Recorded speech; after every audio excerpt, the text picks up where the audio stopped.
Okay, welcome to a Wednesday edition of Buck What You Heard. My name is Gene. You can reach me at Super Heavyweight. You follow me, I'll follow you back.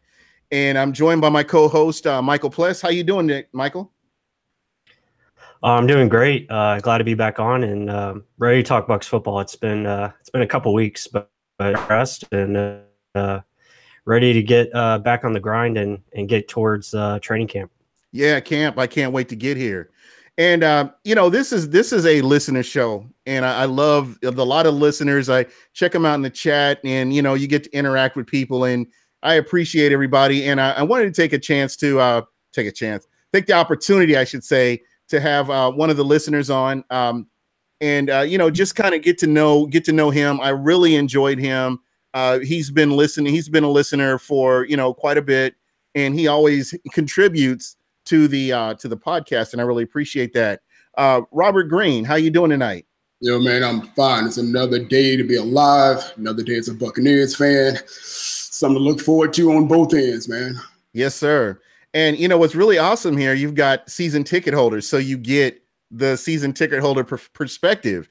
Both Robert and Mr. Real Bucks Talk himself, season ticket holders, and that I appreciate that. That people that really buy into this team, and they're not just there on social media talking about it, but they are about it. So I appreciate that.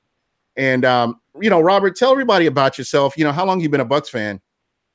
Yeah, man. So been a Bucs fan since about 94, 95. Was born and raised. I'm not a native of Florida. I was born and raised in Northeast Mississippi, and back up there, of course, we didn't have a whole lot of options when it came to what was being aired on television as far as football teams. You had Atlanta, you had being in Mississippi, you had Atlanta, you had New Orleans, and I'm in Northeast Mississippi, so you only really saw Atlanta and then like Green Bay and then the national televised groups. Like 94, 95, man, I forget which year it was. I remember seeing Hardy Nickerson lay a hit on someone. I can't remember exactly who it was, but he damn near killed him. And I swear to goodness, man, I was like, that dude, I need to follow. And I just stayed with the team, man, and that was it. I just followed the team from 94 through everything that they went through, good and bad. It always seemed like they almost replicated a little bit of like what Chicago Bears had. It was mostly about the defense and having like that one unity of defense. And nobody was like a superstar, but everybody was like a team, and everybody played like a team.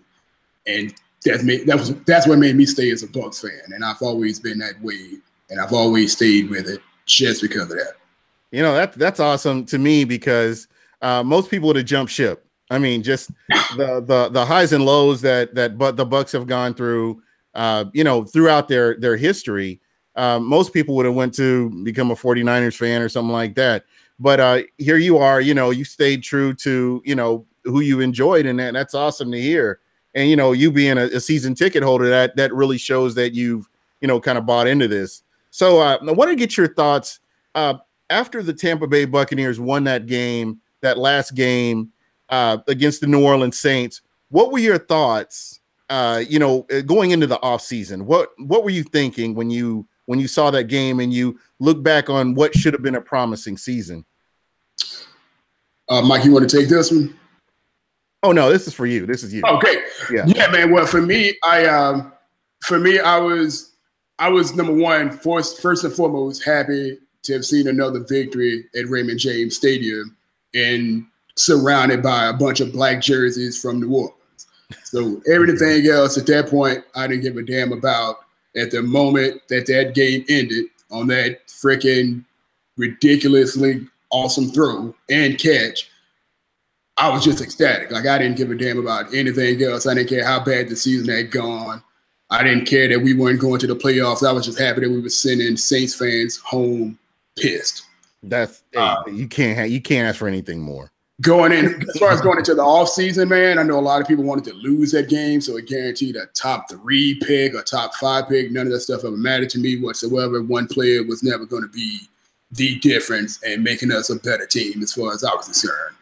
Going into the offseason, man, I just felt like the team had lost so many close opportunities and so many small things were were the actual catalyst of us losing so many games. Like the light has always been there. It just never switched on for us this season. And it always felt like we can always make a step further. And then just that small step further could just propel at any level. It could just propel us forward. And that's how it felt going to the offseason. Like, I didn't care about what happened the previous season. I didn't care about why so many little things happened wrong. It didn't matter. Like, there's a reason. We can make it past it. Everybody on the team, if you're on the roster, you can be better. They can be better. If there's a small chance they can be better, I'm pulling for them. I'm hoping it happens. It can happen. It can work. Yeah. And I have to ask, did you play football at any point in your life? No, I was never a football player, man. Never played a single snap. I went through football camps. I did all these other things. I played basketball. I was a basketball guy. I played point guard. I grew up with football. My brothers, family, everyone played football but me. I was a basketball guy. I had the mentality with some cats would say like a quarterback mentality because I played point guard. I made sure everybody else was good, regardless of how I looked. I made sure everybody was good. So I always kind of took that and looked at other quarterbacks in the NFL and kind of looked at that too. Like, they are the point guards of their team. Their stats may not look the greatest, but if they can put the ball where they need it to go, get guys who can make plays, you got something to work with. Yeah, I listen to your mentality on, the game itself, just how you're viewing the game, and you forget about the previous season because you've got another season to look at. To me, that's huge. I wish that everybody could look at it that way, because if you stack up this team that you see right now on paper versus what you saw in 2017, they're two totally different teams. This is not the same team as what you saw last season. So hopefully, they can put it all together and make it work. That's kind of what I'm hoping for, and that's what I'm looking for this season, is seeing improvements from everybody from top to bottom. So, just what we've seen, so far, they're assembling the players, and they've addressed some positions. Do you feel like would you have done anything different if you're looking at what they've done up to now? Would you have done anything different? No, as far as acquisitions and everything, not really. No, not really, man. I tell you what, there's a couple acquisitions I looked at that I was like, man, they're lateral moves, and I think I can walk those back and say, okay, maybe that's not absolutely true. Like, I looked at Bo Allen. I'm like, man, that is a lateral move from Clinton McDonald. Same pedigree. You got former champions who coming in, played rotational roles, now stepping into a bigger role. Everybody expects them to play that bigger role the exact same way they did as a rotational player. You had that. I'm like, man, that's a lateral move. You look at Robert Ayers and what's our guy now? Vinny Curry. And Vinny Curry. I mean, if you look at their pressure stats and their sacks, practically the same person, except for I think it's a 3-year difference between the two now. Mm-hmm. So I look at that and I'm like, and I question those moves, but I'm rolling with them because it must be another reason. It has to work, and it can work. But there's nothing else I would say I would change. I love every single pick in the draft, every single one of them. This could turn out to be one of the most pivotal drafts that this team has had ever. I apologize, not ever. Nothing's going to compare to Brooks and Sapp. So yeah. But definitely in the last 10 years, this could be the most pivotal, because this is like the most talent that we've actually drafted.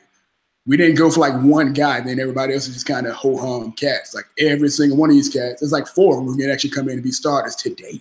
Yeah, and interesting, in the chat, Rarely Even was saying Noah Spence is tailor-made for a rotation like this. I'm excited for him. I would have to agree. I mean, what they've done is address the depth in the trenches, and hopefully if he can stay healthy, and it looks, physically he looks great. Plus, you posted that picture, was it last month, of Noah Spence and what he's looking like, and the guy is jacked. I mean, he looks good.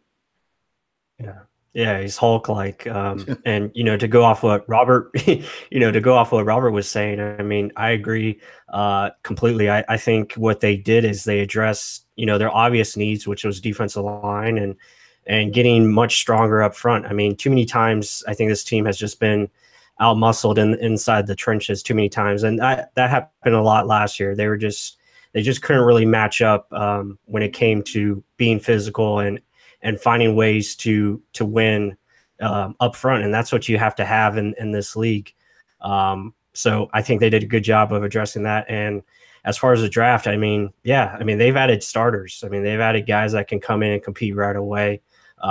Even the guy I wrote about today, and Justin Watson, that guy could easily, be a number 3 right now as a receiver. So really like what they did so far. Do you see any either, and this is for both of you, do you see anybody that's going to surprise camp, or you really, I know you really can't tell right now, anybody that you see that could potentially be that surprise player in camp going into the regular season? Off the top of my head, man, I don't even know if it's a surprise, but Noah Spence. Noah Spence is, gosh, if people go back and if you go back and look at Noah Spence last season, what he was, not last season, I apologize, but 2016, what he was doing with a hurt shoulder. Yeah. And what he was doing in the 4 or 5 games that he played this season, 6 games, I believe, man, Noah Spence was giving people fits. I specifically pinpoint the Dallas, the game that we played against the Cowboys in Dallas from 2016.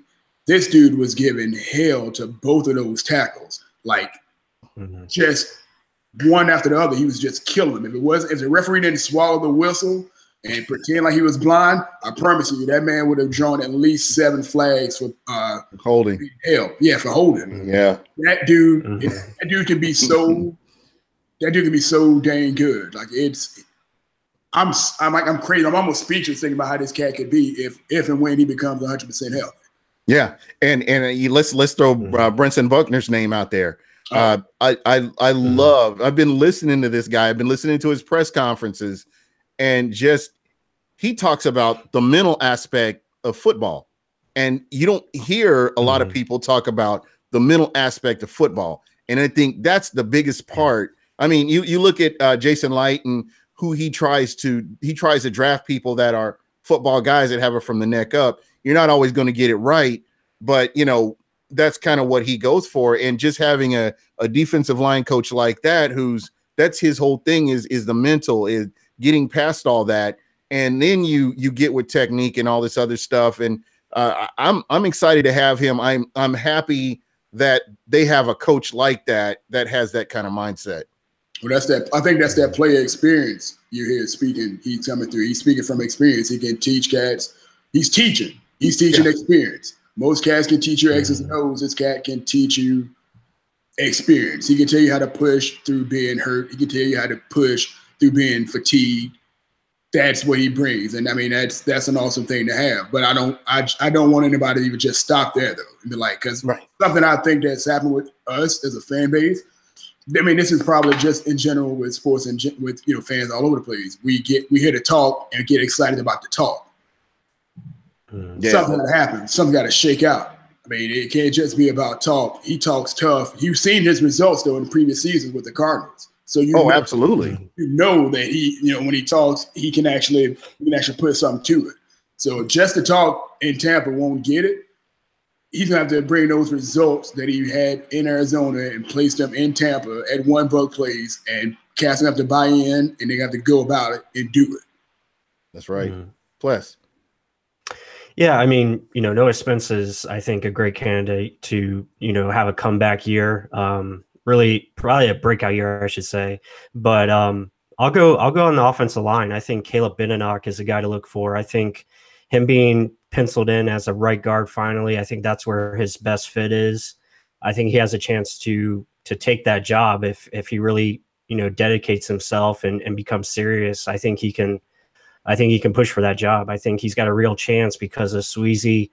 We don't know, what he's going to bring. And then Alex Kappa, I think, is just a little bit raw, but again, he can come in and play right away as well. So I think that battle overall is going to be very interesting to see who wins that job. But I think Benenoch is a guy to look out for. Yeah, and my guy is OJ Howard. It's just amazing how far he came along in one season, and just the upside, he's still got a huge upside. We haven't seen anything. I really hope that, you know, they can get him implemented into that offense to really help him. And there again, you know, we talk about the running game. You know, you've got a Ronald Jones coming in now. You have Peyton Barber, who is now getting a shot to get more carries. And that's what the Bucs have really been missing, is that running game. 2016 and 2017, they were missing the heavy doses of that running game. So again, that's the one thing that was to me that stood out for the Buccaneers offense, is not having that consistent running game. And I'm really hoping they can turn that around. Yeah, I mean, the running game is a huge deal. And I mean, every quarterback in the league, from the worst quarterback to the very best quarterback in the league, can benefit from having a run game. Something that I think is going to happen this season. A lot of people are going to hate it. I think we're going to end up going run heavy for various reasons. One of the reasons I think we're trying to get the ball. They were trying to minimize turnovers and, you know, minimal mistakes that we can have with Winston, which he's kind of having a propensity. We're trying to break him out of that. So running the ball heavy and making that play action being an integral part of the offense, which a lot of people already think is, you know, is the case anyhow. I think that's going to be one of the main focal points of this season. I wouldn't be surprised to see Winston have his lowest pass attempts in his career coming up. Because you kind of see what can happen with him if he's giving the ball too often. And if he like stumbles, or I can't say he's not the entire offense, but when the offense stumbles, there's always the thought of, well, now he's pressing. He has to do it, has to take it on his own. Mm-hmm. I think they're going to take the ball out of his hands and run the ball a hell of a whole lot to make sure that that's not the case for the vast majority of the season, which wouldn't be a bad thing. Yep, there you go.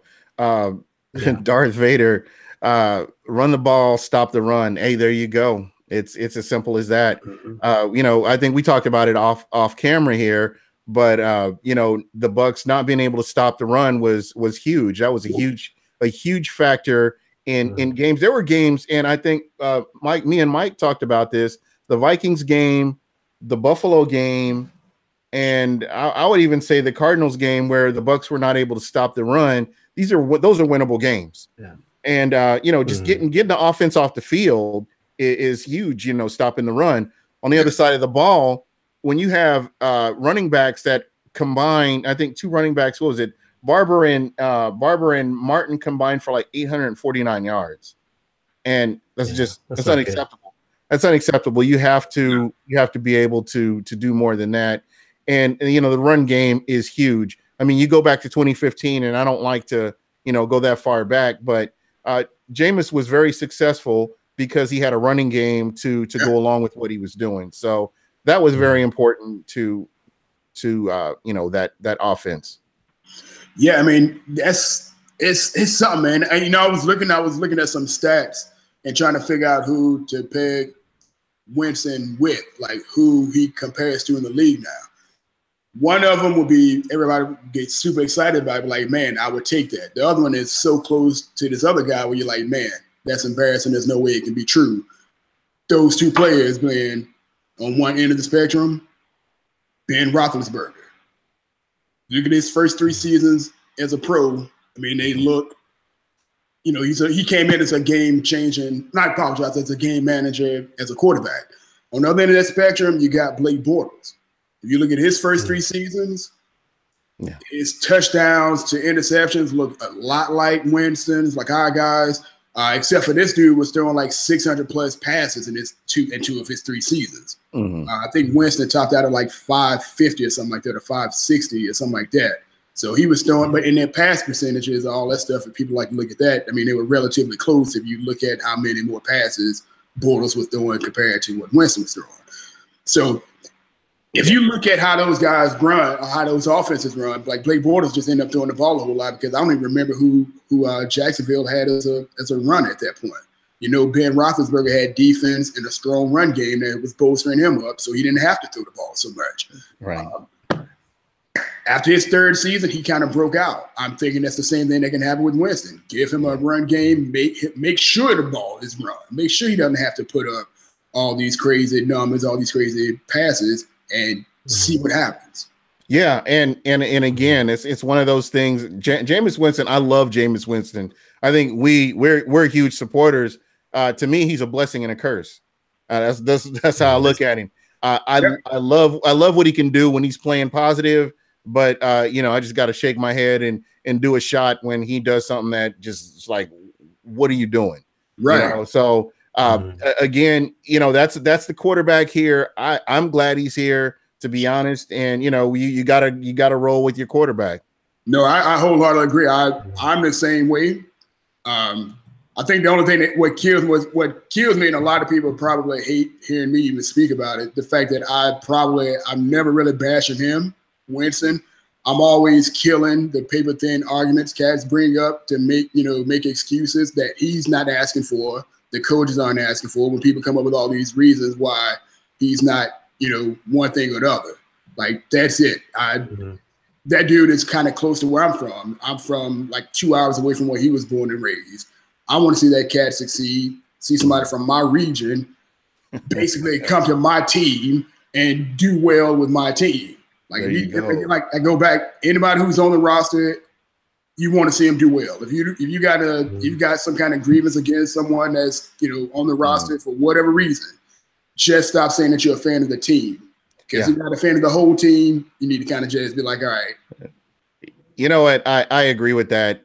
There have been players that have been brought in.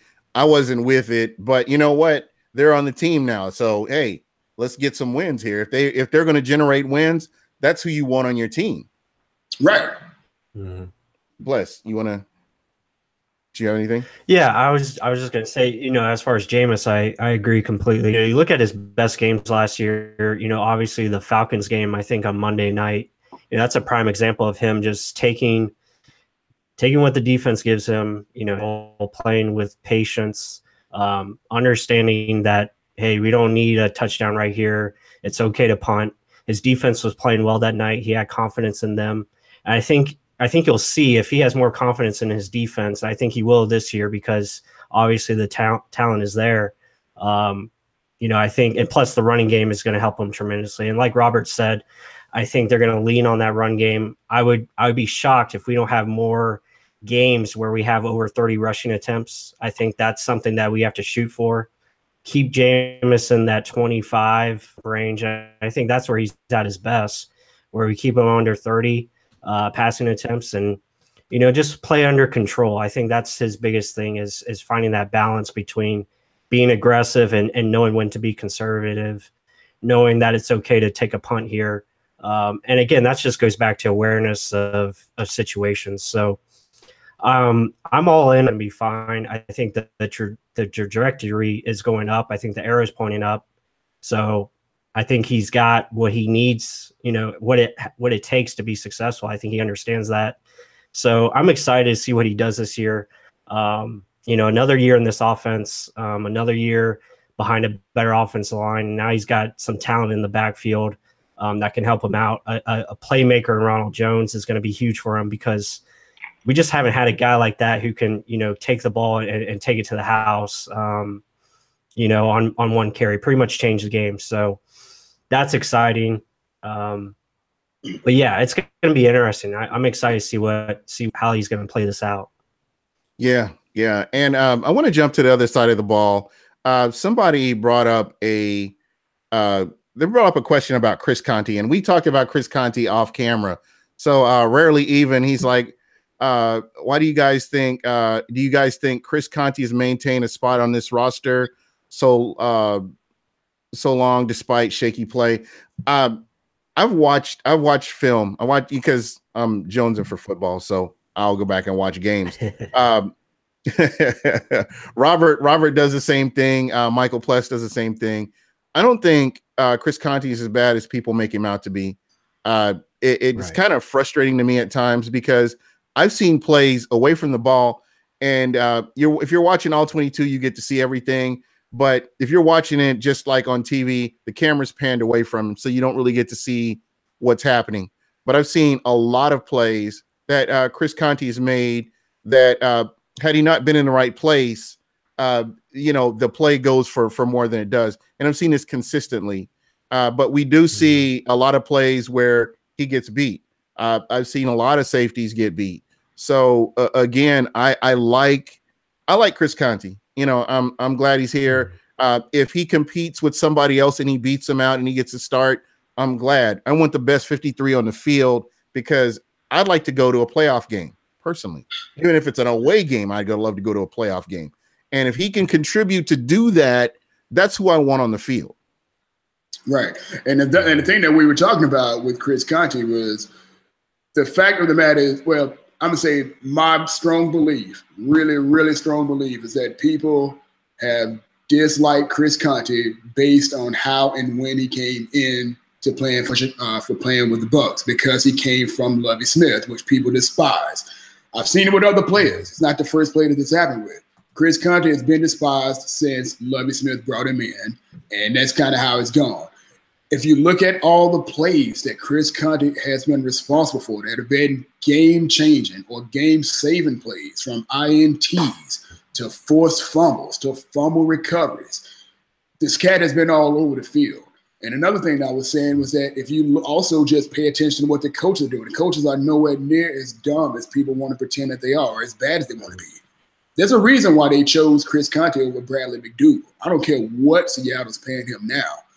Chris Conte outplayed Bradley McDougall just strictly based on the fact that he was more consistent and he did not give up big plays the way that Bradley McDougall had been doing.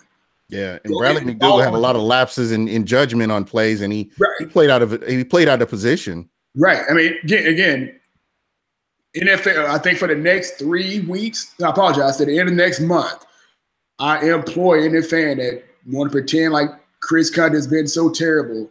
Go and look at the games. You can go back 5-6 seasons. Go back and watch those games. Chris Conte has been making plays. If you want to do that, just go to Pro Football Reference or ESPN.com.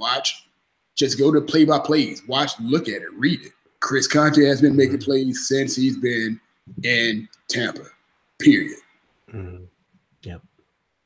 Yeah, I couldn't agree more. I mean, I think Chris Conte is a guy that just understands what his role is. He understands how to be in the right spot. And like Robert said, I mean, he makes plays. I mean, again, I think it's a thing where fans see the plays that he doesn't make and it gets highlighted. It gets, over exaggerated. And again, these are only like maybe 1 or 2 plays per game. But then again, he's making 6 or 7 plays that is helping our team, helping our defense. So, if it wasn't for Chris Conte last year, our defense would have been in a lot worse position because he made a lot of saving plays as far as tackles goes. There's a lot of runs that could have been touchdowns that he made plays on. And the defense ended up getting stops on those drives. So I don't have a problem with him. I think he's going to face competition this year. I think Jordan Whitehead is going to give him a run for his money. Because I think Whitehead is very similar. I think he's got the instincts, he's got the knowledge and athleticism to be a very good safety in this league with time. But, Chris Conte and Justin Evans, I think will be just fine. I think those guys are that's a respectable safety duo. And I think with the pass rush that's going to be presented hopefully this year and be improved, I mean, that's going to make everybody's job easier and it's going to make Chris Conte look that much better. Right. I mean, I make jokes. I've made jokes on Chris Conte as well. He called himself the white unicorn. I don't know. But I made jokes about him running up. I've seen him miss a couple of tackles where he runs up and he actually bypasses the runner and then he goes back and catches him. I'm like, who does that? How do you run past the guy and be like, oh, I'm supposed to find him, and then go back and get him? I'm like, I would rather you just completely be out of the state at that point. And you've lived through the EJ Biggers and Savvy Piscatelli eras, so I'm here to tell you that Chris Conte, unless you can show me on film that Chris Conte is anywhere near either one of those guys, I'm sorry. I just I'm good with this guy being here. I'm good, and we're gonna have competition. That's the cool thing about this season that I'm really looking forward to too. On defense, you're going to have competition. You're going to have the best 53 on the field because this is that year. Yeah, I mean, you got 5. I want to say right now you have 5 safeties that it's gonna be a hell of a competition with those. With you got Chris Conte, of course. You got Keith Tandy, and Keith Tandy probably would have been entrenched as a starter had it not been for a hamstring injury most of the year last year.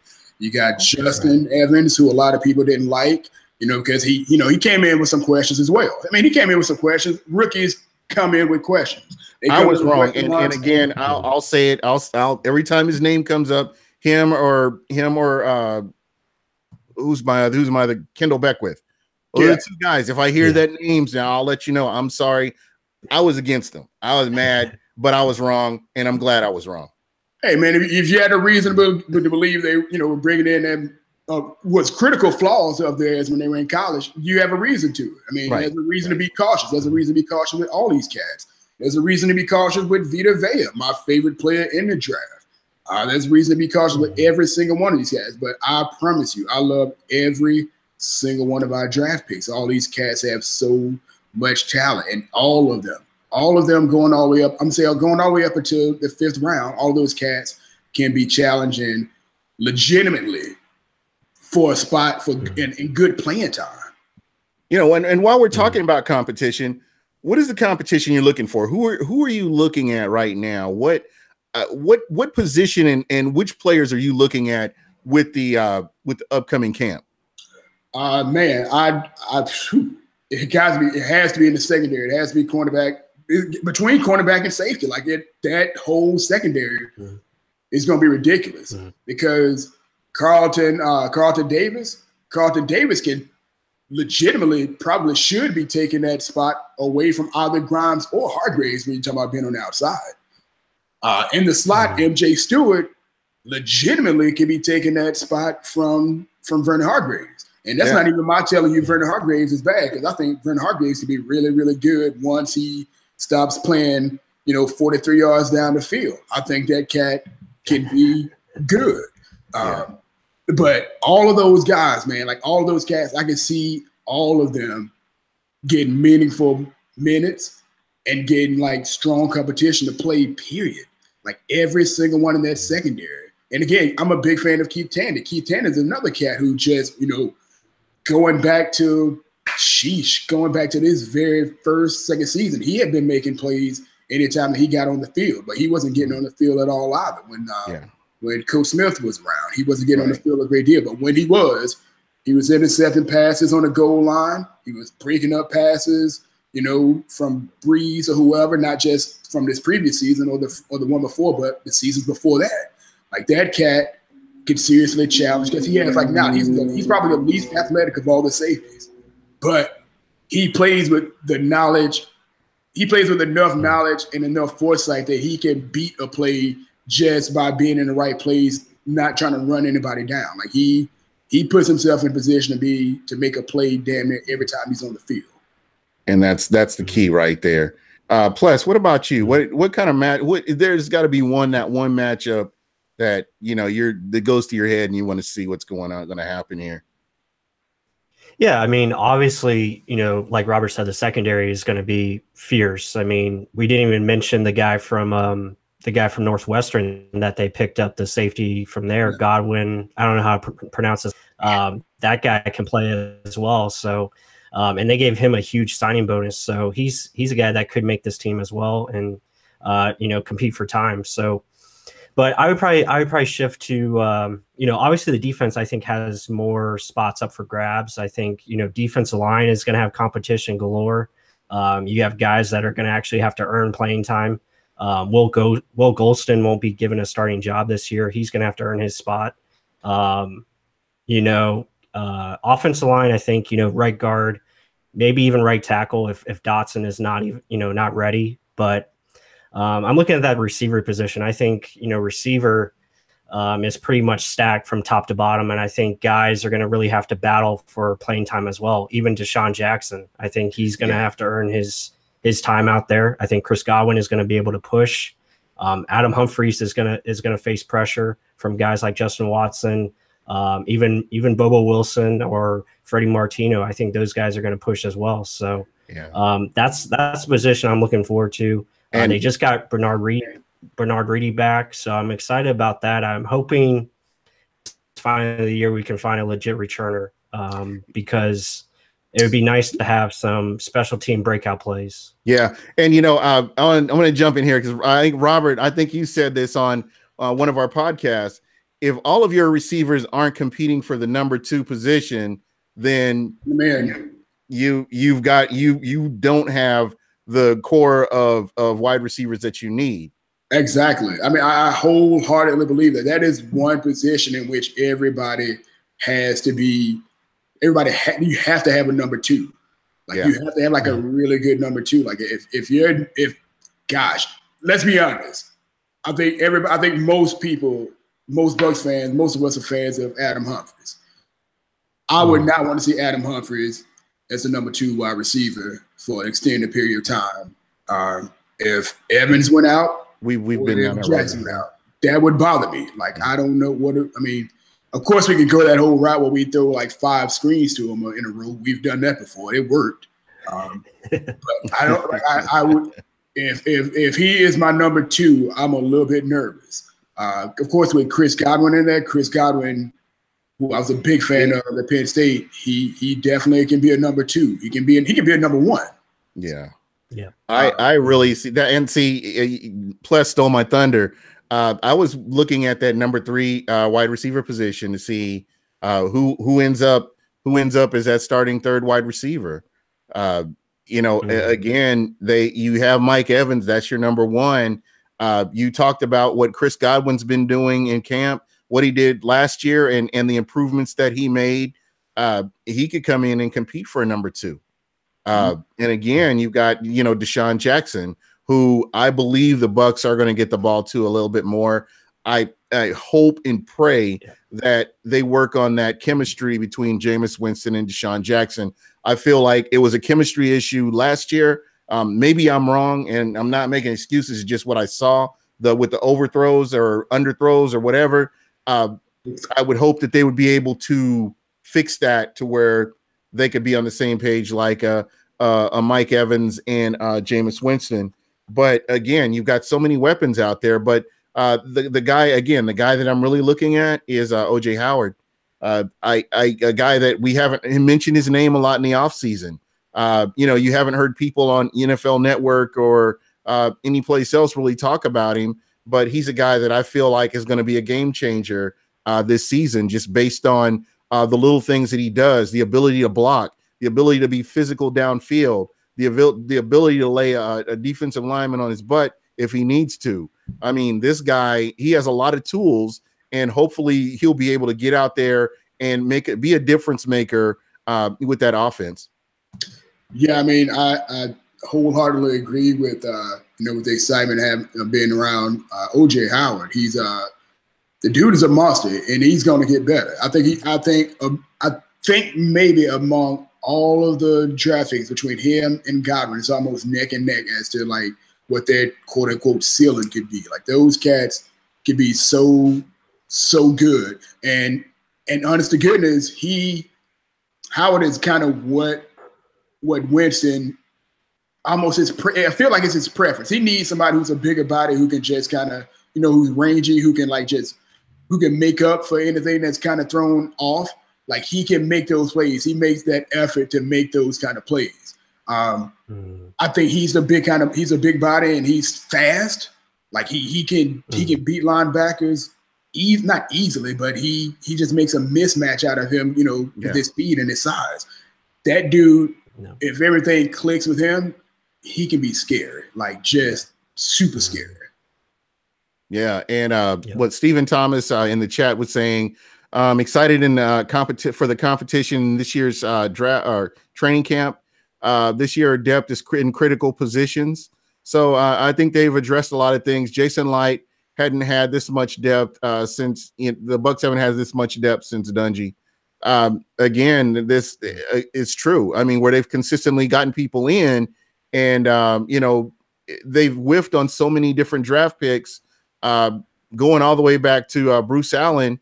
It's just crazy. They just have always had a bare cupboard by the end of the season each year. Right. I mean, a lot of that is misfortune, with injuries and all this other kind of stuff. Because again, if we go back to last season, if you think about what Coach Smith and Coach Cutter had been saying. A lot of people kind of forget this, but their whole deal was being able to rotate on the defensive line and get people in and out, and there'd be constant rotation. But injuries quickly turn that, and that was basically the speed and space of last year. That went straight out the window. We didn't even see one pitch of that. So it was kind of crazy. That whole speed and space thing, boy, that killed the hell out of me. But that's kind of what we wanted to see last season, and it didn't happen. So, I mean, bad things happen to good people. This year, there's so much depth, there's so much talent that if someone was injured, you'd be like, okay, next person up, and actually meet it. Yeah. You're not reaching for somebody. I mean, God bless anybody who's on the roster, but damn it, we had Will Clark start that defensive end. Yeah. And, a lot of effort. Yeah. Got to have some talent behind it. Well, I apologize. I don't know how much talent that cat has, but it didn't show up on the field as much as you would need to, make up for someone like a Noah Spence and a Jacquez Smith. There you go. Expect to see coming from, Right. I'm going to real quick, as far as when it comes to competition and what I really want to see, what I'm be excited about in training camp, Ali Marpet versus Vita Vea. That should be interesting right there. Man. That you know what? That should be really interesting right there. Now that you mentioned that because it's crazy. I go back to, and I know this is not a comparison, but this just pops into my head when you said this. I thought about how Ali Marpet manhandled Danny Shelton at the Senior Bowl. Yeah, I remember. He manhandled him. He couldn't get past him for nothing, and that's just when you said that, it's what popped in my head. But I'm looking forward to this, man, and I just really hope for health on that offensive line, and hope everybody can stay healthy, get guys in that we need. Rarely even said Ronald Jones better be our starting running back. We've seen what the other guys can do, and they can't hack it. He better get the bulk of the carries, or Dirk Cutter is just a stubborn old coot. Okay, I'm gonna do that. You know what? I just want to see somebody break 1,000 yards. I'd love to see a rusher that can get us can be consistent when we need that big run to be able to get those extra yards and keep the offense on the field. I'm looking forward to the red zone. I want to see with a running game and improved offensive line, if they can translate that to fixing the woes that we've had in the red zone over the past 2-3 seasons. I'm afraid of the red zone, to be honest with you. When it comes to the run, I'm kind of afraid of the red zone only because Ronald Jones, he's 205. He's not a small guy, but he's more likely to bounce it outside. And I swear to Moses, I think I got my man What the Buck over in the chat room. He knows good and damn well. I promise. If I see a damn toss 5 yards inside of that damn inside in the red zone, 5 yards in, I swear to Moses, I burn the whole ship down. I sit right in front of it. I burn the whole damn thing down because that I would lose my mind. If we don't have somebody who can plow and push through the middle of that damn offensive line, I think we're in trouble. That has to be the case. Like the offensive line got to get pushed. It can't. I don't want to be relying on a running back trying to bounce it outside when we get into that red zone. Once we get inside 10 yards, it needs to be hardcore. We need to rewind it to 1988. It needs to be pushing all the way up the middle until we get in. Yeah, I totally agree with you right there. That's what you got to do. Plus. Yeah, I go back to, last year's, last game last year against the Saints, that first opening drive, we gave the ball to Peyton Barber 3 straight times inside the 10. He ends up scoring a touchdown. So, that can definitely, push that pile a little bit and be that guy that we can count on, inside the 20. I think he's going to get a big role this year. I think he's going to see a lot of carries. Obviously, I think Ronald Jones is one heck of a talent, and I think he's going to get his share. One guy over the other. I think you're going to see committee. I think Charles Sims is still going to be involved as a passing down back, and I think you're going to see Jacquizz Rodgers have a role as well. But again, talent rises to the top. So if Ronald Jones is kicking ass, then, he'll be our guy. But I think Peyton Barber is definitely a guy that can handle the load and be a guy. You know, he's only 24 years old, and again, he's getting better. I think he's got a lot more to give. So it'll be interesting to see how that plays out. But I think you're going to see a good mix of running backs, utilized. Yeah, and again, that's what I'm excited about. Again, is the possibility that you could see that running game making a difference on this offense. And again, I go back. I don't mean to sound like a broken record, but that's what this team's been missing for quite a while. And there are times where I've seen plays that could have been hand the ball off to a good runner, and that changes the complexion of the game. And we just have not had that. It's something to add to that, man. I'm gonna say about I'm gonna say maybe 60% of that has probably been on the talent side, but the offensive line, especially the interior of the offensive line, and in my eyes, for some reason, I always look to the right side. And I mentioned this basically throughout the season. Like when it came to running plays, especially short yardage running plays, we didn't get any push. It looked like we were still in pass pro. It seemed like guys were it was fine, like they were holding their guys at bay, but there was no place for the guys for the running backs to go. Like, you know, they held them at bay. Like sometimes they didn't make it into the backfield, but they were still standing in the exact same spot where the ball was snapped. Like they didn't move them off the line, and they were basically within arm's reach. That happened a lot, and I kept seeing it on the right-hand side now, and I love DeMar Dotson. DeMar Dotson may honestly be possibly my favorite player on the team. Like a lot of people don't talk about him a lot because he's quiet. That quiet giant has been like the voice of what has needed to been happening on this entire team for at least the last 5-6 years. That dude has been a rock. However, I don't know if it's injuries or fatigue or whatever it is, but when it came to a lot of run plays, he didn't get his guy off that offensive line like that. Yeah. His guy was. I saw that. His guy was just a lot of times there. So when you see a lot of plays that, you know, went to his side of the line or went anywhere on the right-hand side, because Sweezy was just, you know, sometimes he was just absent. You didn't see a lot of places for running backs to run. Right. You know, so I mean, it's kind of a thing. So I'm also something that no one has brought up so far. Our 3rd-round draft pick, Alex Capper. Like, where does this cat fit now? Do we see him bouncing out to being a right tackle if DeMar Dotson is there? Is that Caleb Benenoch doing that? Caleb Benenoch fits better as a right guard, which Chris Fisher, who's was a big Bucs fan and of Bucs Brief podcast, he and I were kind of going back and forth on that. Well, I kind of thought that Benenoch would be the one to take over for Dotson, but I looked back at the tape. I kept looking back at a few games. And I'm like, yeah, I agree with Chris. He needs me on the interior line. I don't know if he's fit to be a right tackle.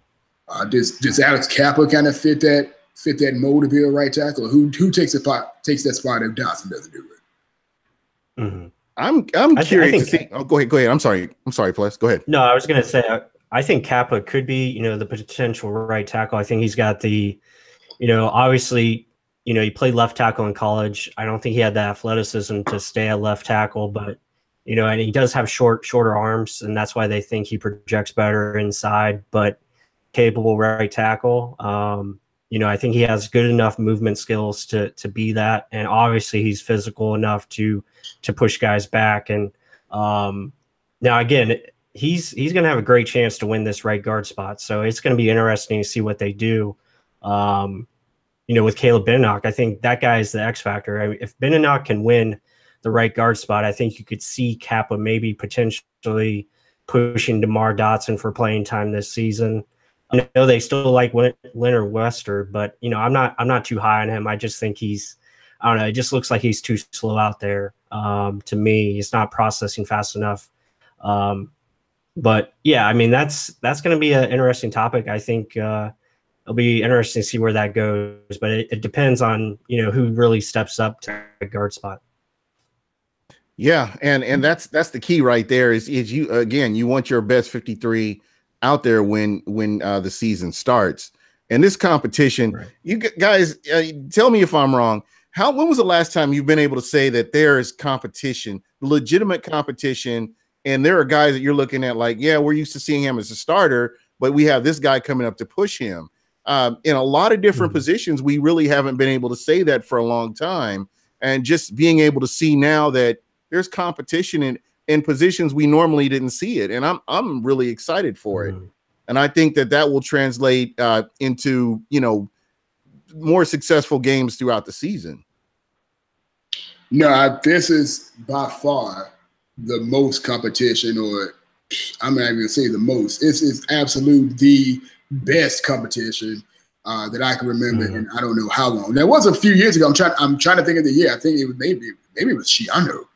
When Shiano, one of his seasons, where I was like, man, it's some competition that some guys coming in, but I may be completely lost on that. But yeah, absolutely. This season, again, that's not a single position. There's no position that there's like not good competition, like serious competition. Like every starter from last year in the secondary, damn near could be displaced. Yeah. That's not even a joke.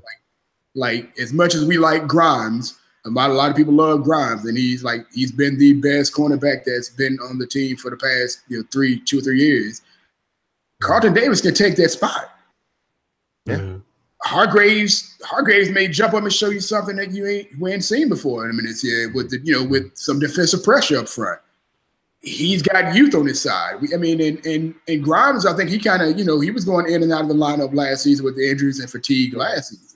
So, he's going to be playing spot duty a lot anyways. And you trying to, you kind of don't want to push him too much if you don't have to. But you got young cats like Carlton Davis who can come in and be that lockdown cat. Not lockdown cat, I hate that. But be that one, that tough man press guy. Dude, everybody who played in the cornerback or safety position could be out of a spot. This is true. I mean, we're just talking about Chris Conte. Who knows? There may be somebody that comes in that's a little bit more hungry that comes in and competes for that starting position, and you just don't know. And that Jordan Whitehead, man, Jordan, our fourth round pick. Yeah, that cat. Yep. Yeah, that cat's serious. He's a serious cat, man. He can play. I mean, he's got all the athleticism you want to see. And that cat plays all over the field. I mean, he plays everything. He's a kick returner. He's a punt returner. The dude, if he gets an interception or a tip pass, the dude basically turns into a wide receiver, like straight up. Like he's all over the place. Yeah, didn't you have an article? You had an article on Jordan Whitehead, right?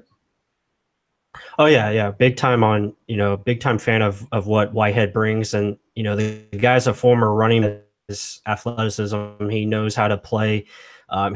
His instincts is what gets me fired up, because he sees it before it happens. He just knows how to anticipate, usually in the right spot, and then he can play physical. I mean, he will hit you. If he has a chance to take you out, he's going to do it.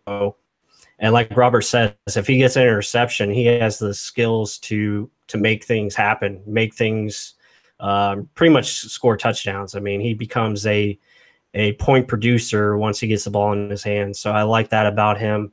But back to the competition.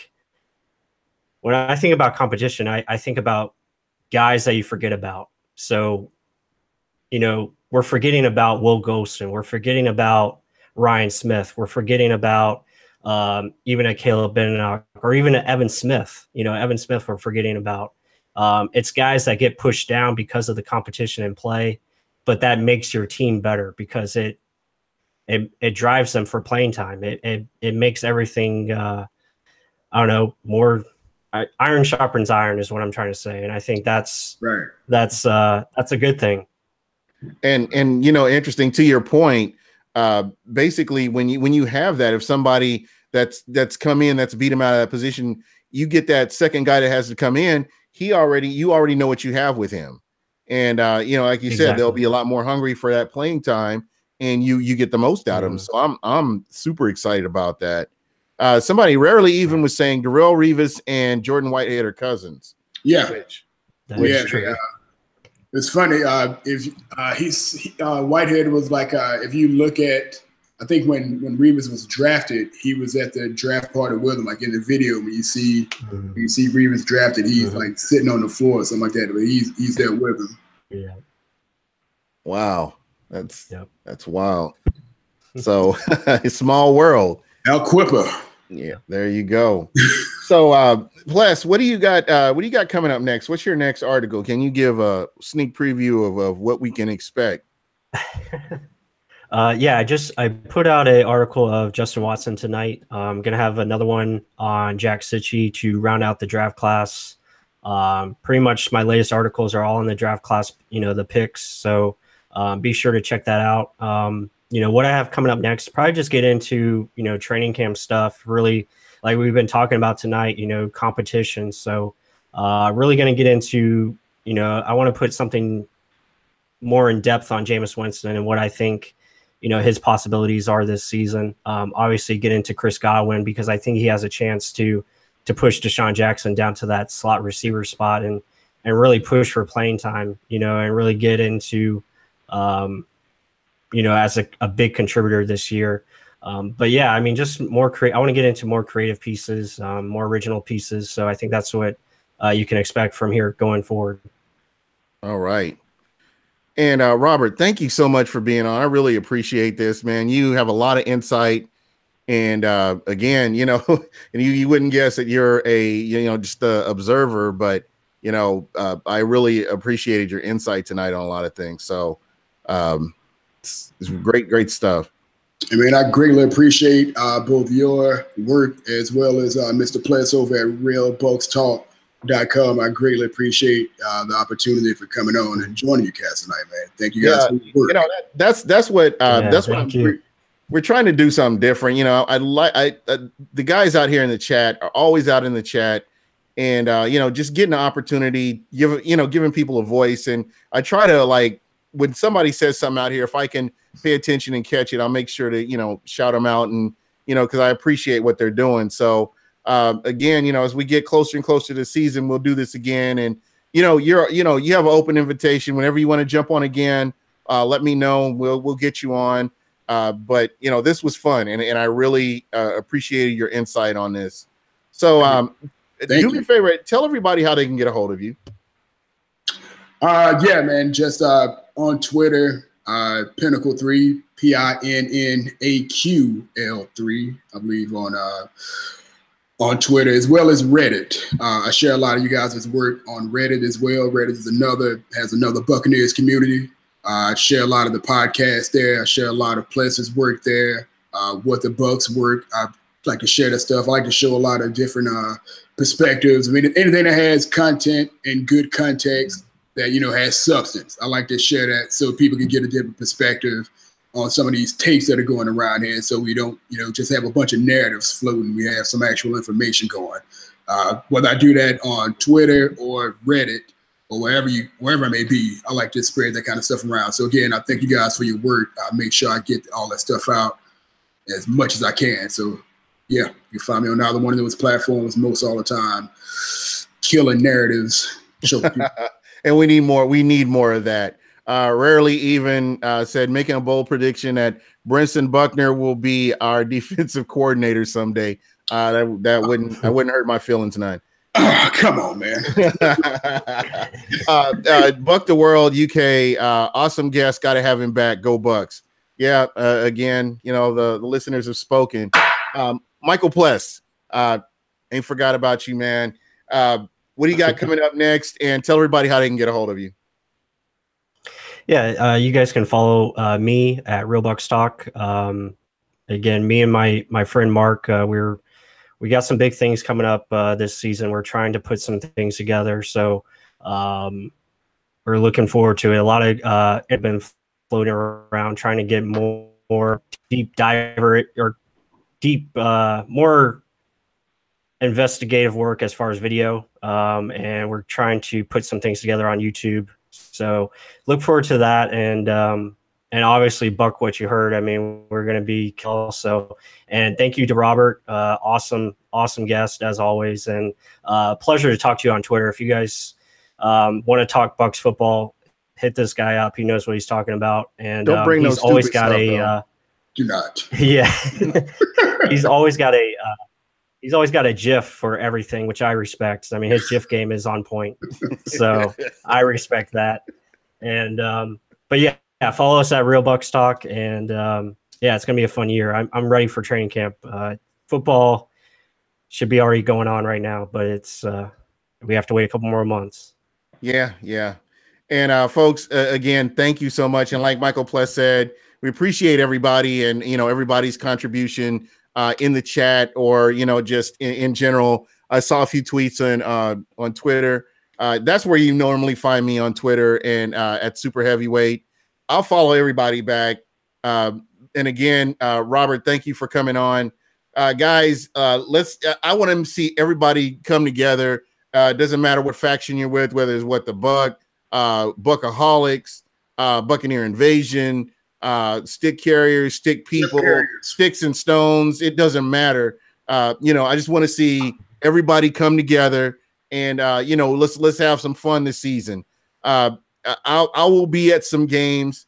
I will have T-shirts with me the next time I come to a game, and I will make sure to hook up everybody. I've been slipping on the whole T-shirt game. I got these nice T-shirts, and I run out of them, and then I don't mess around and get them back.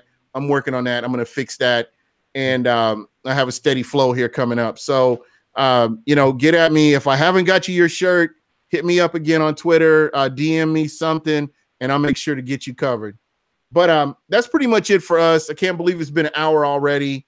Again, thanks to everybody, and look out for it may just be me, Mike, and I'm trying to get his partner back on here one more time.